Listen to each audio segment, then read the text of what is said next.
आप देख रहे हैं न्यूज नंबर 1 चैनल मालेगांव।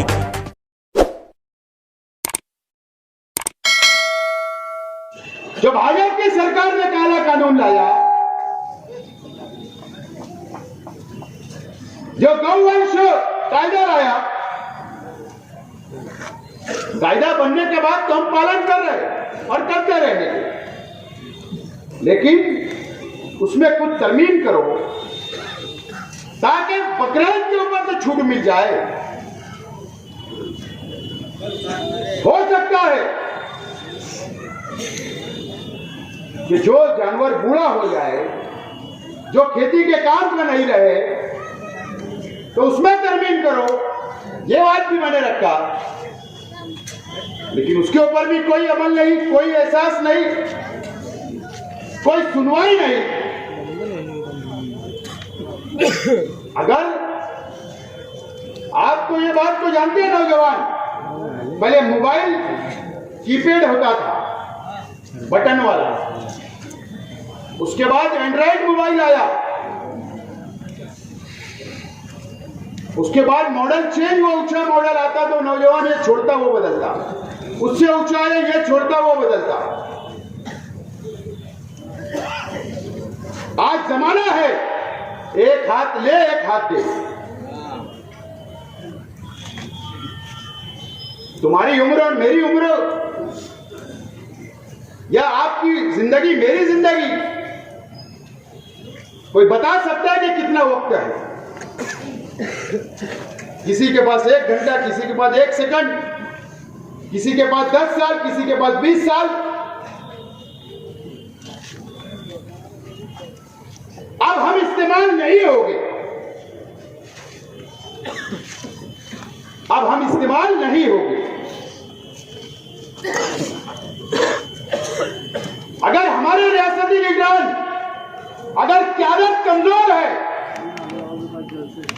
अगर सरकार में नहीं झुक रही है, सरकार में नहीं चल रही है, और अगर हमारे जैसे लोगों के काम नहीं हो रहे हैं, तो आपसे मेरा सवाल है कि उस पार्टी में रहना मेरे लिए ठीक था या नहीं था? नहीं था।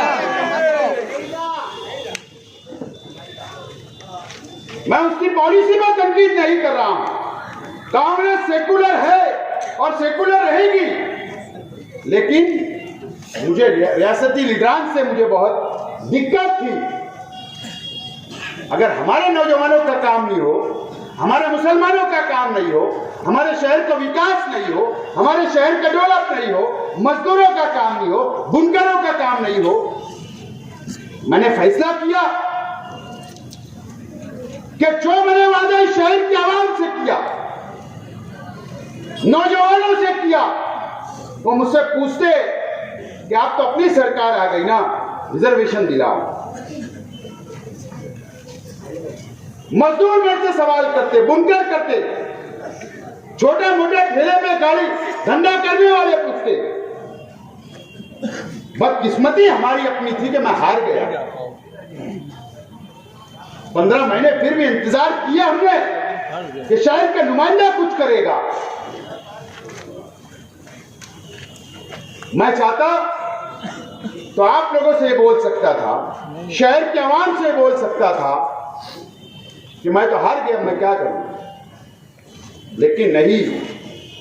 आप लोगों ने जो 80,000 वोट मुझको दिया, मेरा कर्तव्य है, मेरी जिम्मेदारी है कि मैं आपके लिए खड़ा रहूं और आखिरी तक आपके लिए लड़ता रहूं। ये मेरी अपनी जिम्मेदारी है और मैं उसको लड़ता रहूंगा,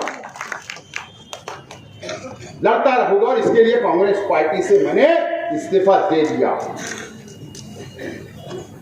मेरे रास्ता अब अलग मैं चुन रहा। आप बताओ कि कौन सा रास्ता चुनना चाहिए? मैंने शहर का जो जायजा लिया, शहर से जो मैंने राय ली, जो आप लोगों से मशवरा लिया, आप पहले हाथ उठाकर बोलो कि जो मैं ऐलान करूंगा आप लोग मेरे साथ हो ना, ताकत बनकर, पूरी ताकत के साथ आसिफ साहब कारपोरेटर से लेकर एमएलए तक साथ रहे।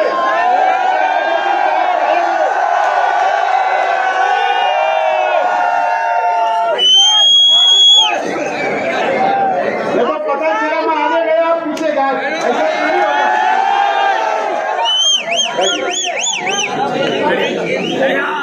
मैंने जो राय आप बैठ जाइए, अभी बहुत बोलना है मुझे। अभी आपने 10 वर्ष वाला टाइम नहीं है, केस तो बनने वाला है इससे वैसे।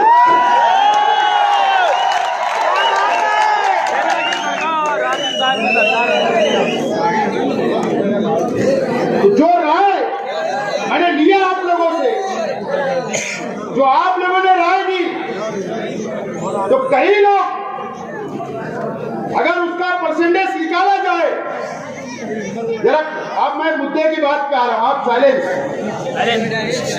जो आप सुनने आए हो तो आप शुरू कर रहा हूं।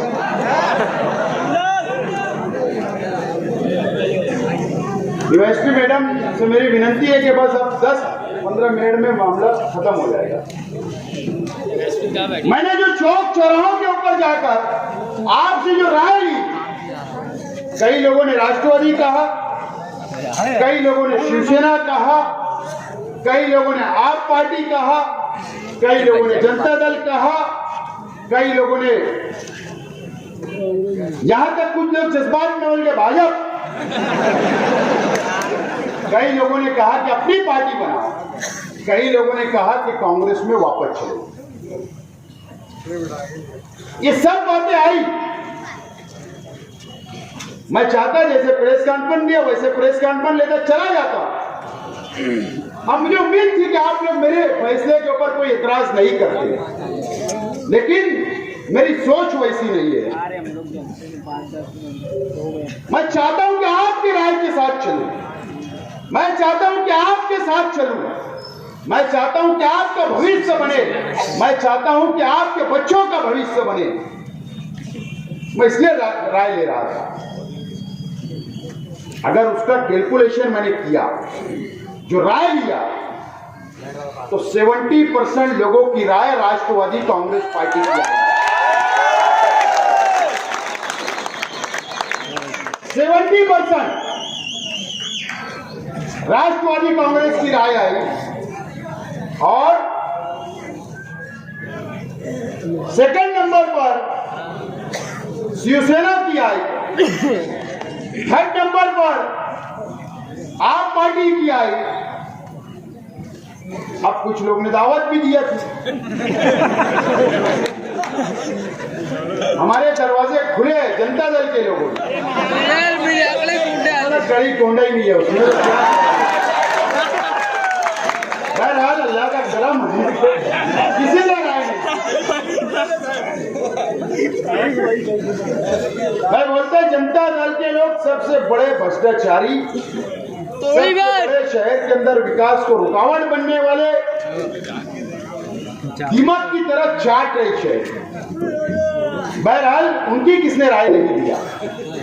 और मैंने जो पहले ऐलान किया था कि जातिवादी पक्ष से नहीं चलेगा, चाहे वो भाजपा हो चाहे वो एमआईएम हो, वो एक सिक्के के दो रूप, उनका तो सवाल ही नहीं। लेकिन राष्ट्रवादी कांग्रेस पार्टी जब राय आने लगी और जब मैंने इस्तीफा दिया, तो मुझको दूसरे ही दिन से संपर्क करने की कोशिश कई लोगों ने की। जैसा कांग्रेस के लीडरान ने की, वैसा एनसीपी के लीडरान ने की, वैसे वंचित बहुजन आघाड़ी के लोगों ने की, आपके लोगों ने की, शिवसेना के लोगों ने की। जैसे मैंने माहौल देख लिया कि राय एनसीपी की तरफ जा रही, तो एनसीपी के जैसी राब्ता मुझे कांटेक्ट करने की कोशिश की गई, मुझसे कांटेक्ट हुआ। कांटेक्ट होने के बाद मैं 2 मरतबा एनसीपी के लीडरान से मीटिंग मेरी मुंबई में हुई। क्या बात है। इसीलिए तो जलसा लिया बताने के लिए। 2 मीटिंगें मेरी हुई। और आला लीडरान से हुई। अल्लाह का करम है, तुम्हारे भाई का बहुत वजन है।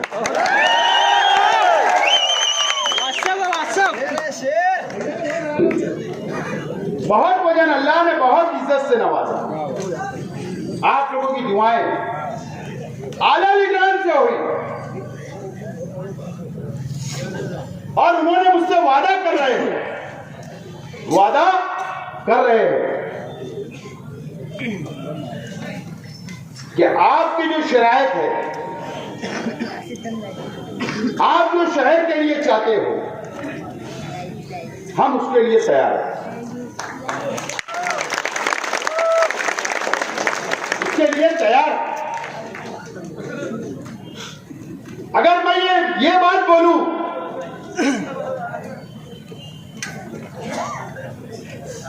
कि 90% बात मैंने कर चुका हूं, 90% बात मैंने लीडरान से कर चुका हूं, लेकिन मैंने 10% रोक के रखा हूं। अब 10% क्यों? मैं वापस भी हो सकता हूं, फिर आपसे मशवरा भी कर सकता हूं। जो मैंने ड्राफ्ट कमेटी बनाई, जो ये मेरे हाथ में है, ड्राफ्ट कमेटी ने क्या कहा, मेरे को क्या कहा, और मैं उसकी दलील भी दूंगा। थोड़ा वक्त तो 5 मिनट और को इंतजार करना पड़ेगा। उन्होंने कहा कि आप बात करो। मैंने कोई जाकर एनसीपी से वादा करके नहीं आया, अभी सिर्फ बात चल रही है। लेकिन उन्होंने कहा कि मुसलमानों को रिजर्वेशन का जो आपका शिद्दत से मुतालबा रहा, उसके बारे में बात करिए। उसमें वो क्या बोलना चाहते हैं, क्या वादा करना चाहते हैं। दूसरी बात उन्होंने कहा कि एनआरसी CAA के बारे में एनसीपी लीडरान क्या चाहते हैं, आप बात करिए, वो हमसे क्या वादा कर रहे थे। तीसरी बात उन्होंने कही, जो ड्राफ्ट कमेटी ने की,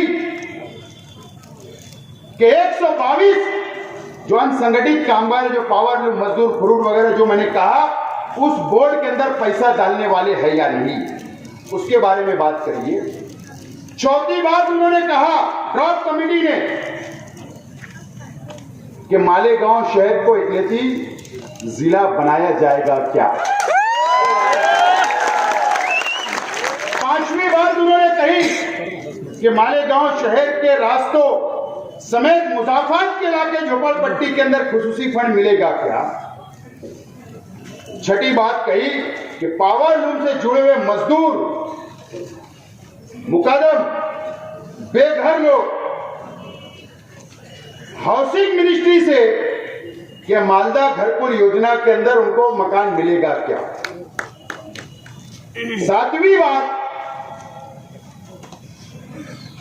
कि मुसलमानों को मौजूदा शाह बिरादरी, मुस्लिम मेथड और जो 22 मुसलमानों में अलग अलग ओबीसी है, उनके जो मसाइल है उसके ऊपर बात करें कि उनका मसला हल होगा क्या। आठवां सवाल जो ड्राफ्ट कमेटी ने मुझे दिया कि बात करो, मालेगांव शहर में गरीबी की सतह का नीचे जो सर्वे अभी तक रुका है, कई गरीब परेशान है, वो होगा क्या, वो बात करो। 9वां जो मुद्दा है, MIDC के अंदर, साइना MIDC के अंदर जमीन एक्वायर की जाएगी क्या, और D plan zone, development plan जो हरचौगाड़ का है, उसके अंदर सनती जोन डिक्लेयर किया जाए। 10वां सवाल जो मुस्लिम बस्तियों को के अंदर जितनी मस्जिद है, जितनी ईदगाहें हैं, जिनकी खानकाह है, कब्रिस्तान है, वक्फ बोर्ड के मसाइल हल होना चाहिए, ये बात करो। मालेगांव के अंदर जो ITI कॉलेज मेरे वक्त में मंजूर हुआ, सीनियर कॉलेज, जूनियर कॉलेज की बात करो। हमारे BOMS डॉक्टर्स को जो सरकारी नौकरियां नहीं मिलती, उसके ताल्लुक से बात करो। 13 मालेगांव जनरल हॉस्पिटल में हर किस्म का इलाज होना चाहिए, उसके लिए मशीनरी मांगो। 14 मालेगांव जनरल हॉस्पिटल में जीवनदायी स्कीम शुरू की जाए ताकि गरीब भाइयों को उसका फायदा हो। और 15 गौवंश कानून के अंदर तरमीम की जाए। ऐसे 15 सवाल जाकर बोले एनसीपी के लीडरान से आप बात करो, अगर इस पे वादा करते तो आप एनसीपी में चले जाओ, ऐसा ड्राफ्ट कमेटी ने कहा। दोस्तों और साथियों, सबसे अहम बात कि अगर एनसीपी ने यह वादा किया कि हाँ या आपके मसले हम हल करेंगे, तो मेरा यह नहीं मानना है कि बस हमको थाली में सजा कर मिलेगा, बल्कि इसके ऊपर मेहनत करना पड़ेगा, पाठपुरावा करना पड़ेगा। लेकिन अहम बात यह है कि अगर घरकुल योजना के अंदर मजदूरों को, मुकादम को या बेघर लोगों को चाहिए तो हाउसिंग मिनिस्ट्री एनसीपी के पास में है, राष्ट्रवादी के पास है। अल्पसंख्यक मंत्री कौन? एनसीपी का है, नवाब मलिक साहब है, जो रिजर्वेशन का मसला उस डिपार्टमेंट से हल हो सकता। गृह डिपार्टमेंट एनसीपी के पास है, जो CAA का एनआरसी का मसला हल हो सकता। मजदूरों के बोर्ड का मसला जो दिलीप वरसे पाटिल साहब है, जो कामगार मंत्री है, उनके पास हल हो सकता। जो रास्तों के फंड की बात है, डेवलपमेंट के फंड की बात है, वो जो फाइनेंस मिनिस्टर अजीत दादा पवार साहब से हल हो सकता। गरीबी की सतह का नीचे जो सर्वे रहता है, वो राज्य मंत्री नगर विकास जो राष्ट्रवादी के पास है, वहां से मसला हल हो सकता। शिवसेना के पास MIDC हेल्थ ऑफिसर अपना मशीनरी का, हॉस्पिटल का, और राजेश टोपे है बीओएमएस डॉक्टरों का मसला उसमें हल हो सकता। ईदगाहों का मसला अल्पसंख्यक विभाग से हल हो सकता। पावर लूम के लिए टेक्सटाइल जोन, टेक्सटाइल पॉलिसी बनाने के लिए पावर लूम बुनकर भाइयों के लिए वो मसला मिनिस्ट्री से हल हो सकता, वो कांग्रेस के पास है। बोलने का मतलब ये ड्राफ्ट जो बना है, ये ड्राफ्ट 90% वजारत एनसीपी के पास है, तो हमारे शहर के मसाइल हल हो सकते अगर हम एनसीपी में गए। लेकिन अगर एनसीपी वादा करती है तो, और ये कल मैं उन एनसीपी के लीडरान को ये पूरे 15 जो हमारे मुद्दे हैं, मुतालबात है शहर के विकास, शहर के डेवलप के, मैं उनको मेल करूंगा, इनको कल भेज दूंगा मेल के जरिए, और उनसे कहूंगा कि मैंने जो जलसा लिया, जो मेरी ड्राफ्ट कमेटी बनी, जो मेरे शहर की आवाम की राय है, वो ये है। आप इसके ऊपर अगर मुझको फोन पर भी कमेंटमेंट कर देंगे या वहां बुलाकर भी कमेंटमेंट कर देंगे, तो मैं एनसीपी ज्वाइन करने के लिए तैयार हूं। लेकिन वादा आपको करना होगा, वादा करना होगा, ऐसा ही नहीं हवा में। और आपको पता है कि मेरी पहचान सिर्फ काम है, और सीधा काम तो सब कर लेते। शेख आसिफ की पहचान टेढ़े को सीधा बनाने की। और अगर मैं वादा लूंगा तो आप लोगों को यकीन दिलाता हूं, शहर के आवाम को यकीन दिलाता हूं, इंशाअल्लाह जरूर इसके ऊपर पूरा उतरने की कोशिश करूंगा। और एक बात मैं मीडिया के सामने, शहर के आवाम के सामने, मेरे नौजवान साथियों के सामने, बुजुर्ग हजरात के सामने, अल्लाह को हाजिर नाजिर जान के मैं ये बात आपसे कहना चाहता हूं कि मैंने मेरे मुफाद के लिए, मेरे लिए कोई एक छोटा सा अदना सा ओहदा नहीं मांगा हूं, एक अदना सा ओहदा नहीं मांगा, कोई वादा नहीं किया। खुदा की कसम, मैंने कोई मेरी जबान से जुमला नहीं निकाला कि मुझको ये ओहदा चाहिए तो मैं आपकी पार्टी में आता हूं। मैं कभी मुंह से मांगकर ओहदा लेने वाला शख्स नहीं हूं। मेरी काबिलियत पर, मेरे काम पर, अगर मेरे काम किसको पसंद आएंगे कोई पार्टी को आगे, तो मुझको ओहदा दे, और नहीं तो कोई जरूरत नहीं है। शेख आसिफ को भी मुंह से ओहदा नहीं मांगा। अभी चाहता तो मैं ऐलान कर सकता था कि मैं असेंबली हार गया, आप मुझे कारपोरेटर बनाओ और मुझे मेयर बनाओ, लेकिन मैंने ऐलान उस वक्त भी किया, आज भी कर रहा हूं कि मैं पीछे मुड़कर देखने वाला शख्स नहीं हूं। मैं कारपोरेटर या शहरी कारपोरेशन की सियासत में रहना नहीं है मुझको। मैं चाहता तो शेख रशीद साहब को बोलता कि मुझको वापस मेयर बनना है, लेकिन मुझको पलट के नहीं देखना है। कई लोगों के दिल में सवालात है, हमारे मुखालफिन तो आज बहुत जलसा सुनने आए, क्या बोलेगा, क्या करेगा। वापस बोल रहा हूं, मेरे मुखालिफ जितने लोग सुन रहे हैं सुन लो, 90% बात हुई है, 10% अगर नाकाम हो गई तो फिर जलसा लूंगा, फिर शहर को बुलाऊंगा, पूछूंगा क्या करना है, लेकिन आपके लिए, आपके बच्चों के लिए, आपके विकास के लिए, आपके डेवलप के लिए। लेकिन आपको मेरा साथ देना होगा, मजबूती के साथ आप लोग खड़े रहे, जिस तरीके से आप मेरे परिवार के साथ खड़े रहे, शेख रशीद साहब के साथ, मेरे साथ, मेरे परिवार के साथ। और हमने आपके लिए हमेशा जिया है, गरीबों के लिए, आपके विकास के लिए, आपके डेवलप के लिए। हम पीछे डर के हटने वालों में से नहीं है। कई लोग तो हमारी सियासी जिंदगी खत्म करने की सोच लिए थे, लेकिन जब तक आपका साथ रहेगा, जब तक अल्लाह का करम रहेगा, अल्लाह जब तक चाहेगा तो आप लोगों की खिदमत करता रहूंगा। मुझे उम्मीद है कि आप लोग मेरा साथ मजबूती से खड़े रहेंगे और इंशाअल्लाह आप लोगों का साथ रहा तो जरूर फिर एक मर्तबा सबको साथ लेकर चलने की कोशिश करूंगा, चाहे वो गरीब हो, अमीर हो, फ्रूट वाला हो, मजदूर हो, बुनकर हो, सबको साथ लेकर चलूंगा। उम्मीद है कि आप लोग मेरे हर फैसले के साथ रहेंगे। तो आप बताइए, अभी रुकिया, मैं आपसे पूछ रहा हूं, मुझको आप क्या करना है? आज आप बोल दो कि एनसीपी में नहीं जाना तो मैं नहीं जाऊंगा। आप बोलो क्या करना है?